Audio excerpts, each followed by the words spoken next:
وَنَضَعُ الْمَوَازِينَ الْقِسْطَ لِيَوْمِ الْقِيَامَةِ فَلَا تُظْلَمُ نَفْسٌ شَيْئًا।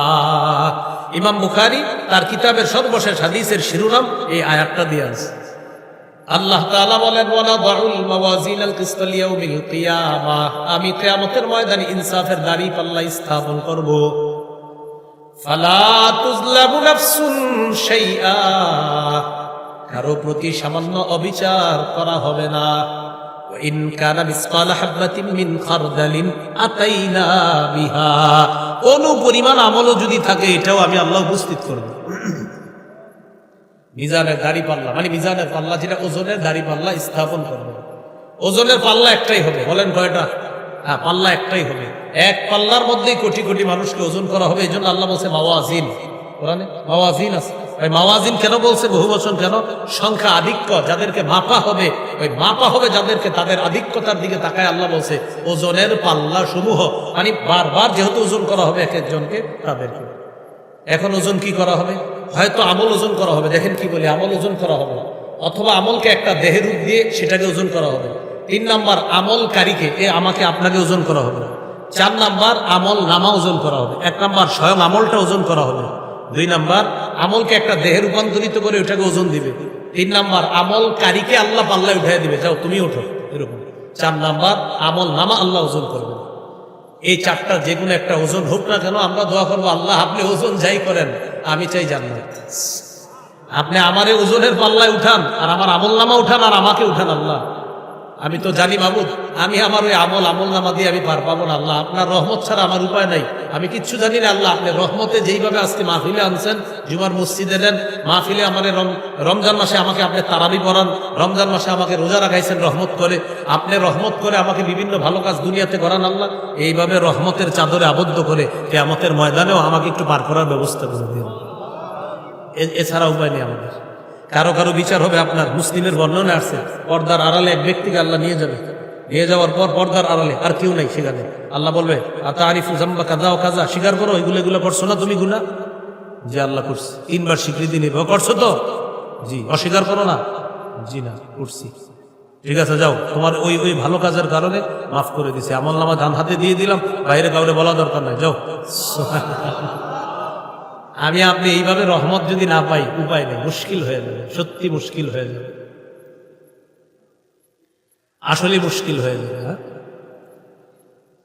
তো এইভাবে আল্লাহ তাআলা বিভিন্ন জনকে বিভিন্ন ভাবে কৌশলে আল্লাহ তাআলা মাফ করে দিবেন, মায়া করে মাফ করে দিবেন। এই জন্য তো বলছে, দুনিয়াতে আমি আমার 100 ভাগ রহমতের 1 ভাগ সারা পৃথিবীতে আদম থেকে কিয়ামত পর্যন্ত জিন, হাইওয়ান, জানোয়ার, ইনসান, সাপ তার বাচ্চাকে, বাঘ তার বাচ্চাকে, সিংহ তার বাচ্চাকে, মা তার সন্তানকে, বাবা তার সন্তানকে, যে যাকে ভালোবাসে, শুধু 1 ভাগ রহমতের কারণে আমি এটা ছিটিয়ে দিছি মানুষ সহ হাইওয়ান, জানোয়ার সবার মাঝে 1 ভাগ রহমত।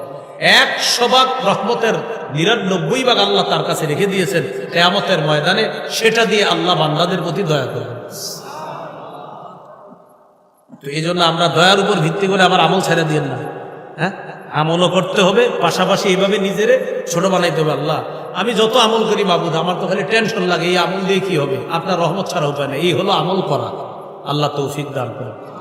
তো কিয়ামতের ময়দানে যখন ওজনের পাল্লাটা স্থাপন করবে, করার পর যার আমল নামা ওজন হয়ে যাবে সেটা দিবে ডান হাতে, আর যারটা ওজন আপনার হালকা হবে তারটা দিবে বাম হাতে। এই কথাটাই আল্লাহ বলেন, فَأَمَّا مَنْ ثَقُلَتْ مَوَازِينُهُ فَهُوَ فِي عِيشَةٍ رَاضِيَةٍ।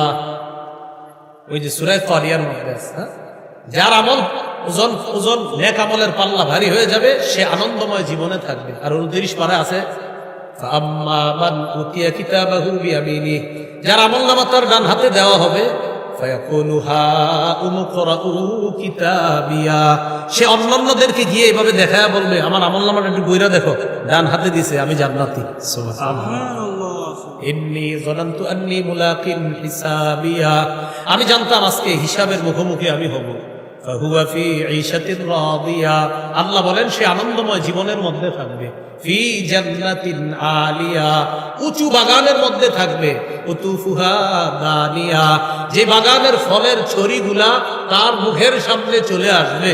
ফলের ছড়ি তার মুখের কুতুফুহা দানিয়া, ফলের ছড়িগুলা দানিয়া মানে কাছে নিকট একদম মুখের কাছে আসবে। হযরত এইভাবে ট্যাক লাগায় বসে থাকবে, মানে আপনারা মানে আমরা ইনশাআল্লাহ বলেন। আল্লাহ আমাদের সকলকে জান্নাতি যেন বানায় দেয়। এইভাবে হেলান দেওয়া বসা থাকবে, আর ওই ফলের ছড়িটা মুখের কাছে আসবে। আসার পর আল্লাহ বলবে, বলেন কুলু ওয়াশরাবু হানিআম বিমা আসলাফতুম ফিল আইয়ামিল খালিয়া। খাও, পান করো, যেভাবে মন চায়, যতক্ষণ মন চায়, যত বেশি মন চায়, যেভাবে মন চায় খাও, পান করো। আর তোমার মুখের কাছে ফল আসবে না তো কই আসবে? জান্নাতে তোমাকে আমি কষ্ট দেওয়ার জন্য আসি না, ফল পাইরা খাওয়াটাও কষ্টকর। আমি আল্লাহ তোমার এতটুকু কষ্ট দিব। কেন তোমাকে নিয়ামত দিলাম? বিমা আসলাফতুম ফিল আইয়ামিল খালিয়া, পৃথিবীর জীবনে ফেলে আসা জীবনে তুমি যা করেছো এর বিনিময়ে আমি তোমাকে এটা দান করলাম। এখন অনেকে আবার হানিআম মারিআ, লবণ খাওয়ার সময় বলে আল্লাহুম্মা হানিআম মারিআ। এই মনে পড়ে গেল একটা কথা, এটা কিন্তু লবণ খাওয়ার দোয়া না। হ্যাঁ, কি বলে আল্লাহুম্মা হানিআম মারিআ, এটা কিন্তু লবণ খাওয়ার দোয়া না। মানে আল্লাহ জানে কেমনি যেটা আবিষ্কার হয়ে গেল, যাই হোক, এটা কিন্তু লবণ খাওয়ার দোয়া না। আজকে কিন্তু আমরা অনেকগুলো এমন বিষয় জেনে ফেলছি যেগুলো আমাদের সঠিক না, ওগুলো কিন্তু একটু মাথা। তো এই যে একটা আসছে এখানে হানিআ, তো এটার উপরে কেমনে জানি আমার হানিআম মারিআ এসে গেছে, আল্লাহুম্মা হানিআম মারিআ। সূরা নিসার মধ্যে আছে মনে হয় হানিআম মারিআ, আর এখানে আছে হানিআ, আর এটা মিলাইছে আল্লাহুম্মা হানিআম মারিআ। কি কয়টা লবণ খাওয়ার দোয়া?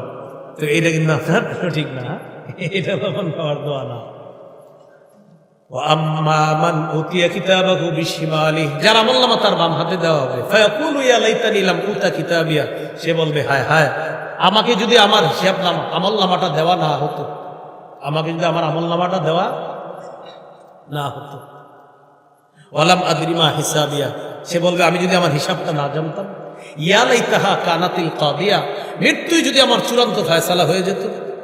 মা আগনা আন্নি মালিয়া, আমার সম্পদ আমার কোনো কাজে আসলো না। হালাকা আন্নি সুলতানিয়া, আমার প্রভাব প্রতিপত্তি সব আজকে খতম হয়ে গেল। আমার কথায় কত মানুষ উঠতো বসতো, জমিন থরথর করে কাঁপাইতাম আমি, কোথায় গেল আজকে সব? আল্লাহ বলবেন খুজু, ধরো এটাকে, ফাগুল্লু, ভেড়ি পড়াও, সুম্মাল জাহিমা সল্লু, জাহান্নামের কিনারায় নিয়ে ধাক্কা মেরে জাহান্নাম ফেলে দাও। সুম্মা ফি সিলসিলাতিন দারউহা ৭০ দিরাআন ফাসলুকু, আল্লাহ বলবেন ওরে একটা লোহার শিকল দিয়ে পেঁচাও, ৭০ গজ একটা শিকল। মুফাসসিরিনে কেরাম লেখেন এটা হয়তো মুখ দিয়ে না হয় নাকের এই ২ ছিদ্র দিয়ে ঢুকিয়ে শিকলটা পিছনের রাস্তা দিয়ে বের করে তাকে পেঁচায়া জাহান্নামের মধ্যে নিক্ষেপ।